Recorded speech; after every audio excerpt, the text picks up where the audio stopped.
భయం భయం భయం భయం అనేది దేనికి సూచన? మీ అభివృద్ధి పతనానికి సూచన. భయం అనేది పోవాలంటే ఏం చేయాలి?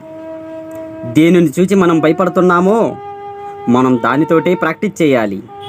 సపోజ్ ఈత అంటే భయం అయితే నీటితోటి ఈత నేర్చుకోవాలి. సపోజ్ స్టేజీ అంటే భయం అయితే స్టేజీ మీద ప్రాక్టీస్ చేయాలి. సపోజ్ నలుగురిలో మాట్లాడడం అంటే భయం అయితే నలుగురితోనే మాట్లాడడం ప్రాక్టీస్ చేయాలి. భయాన్ని చూసి భయపడితే ఇంకెక్కడి అభివృద్ధి? కాబట్టి భయంతో ప్రాక్టీస్ చేయాలి. భయాన్ని పోగొట్టాలి అంటే భయంతోనే ప్రాక్టీస్ చేయాలి. చూడండి మిత్రులారా, భయాన్ని భయంతోనే భయపెట్టి మీరు అభివృద్ధి పదంలో నడవాలనేదే మా ఆశయం.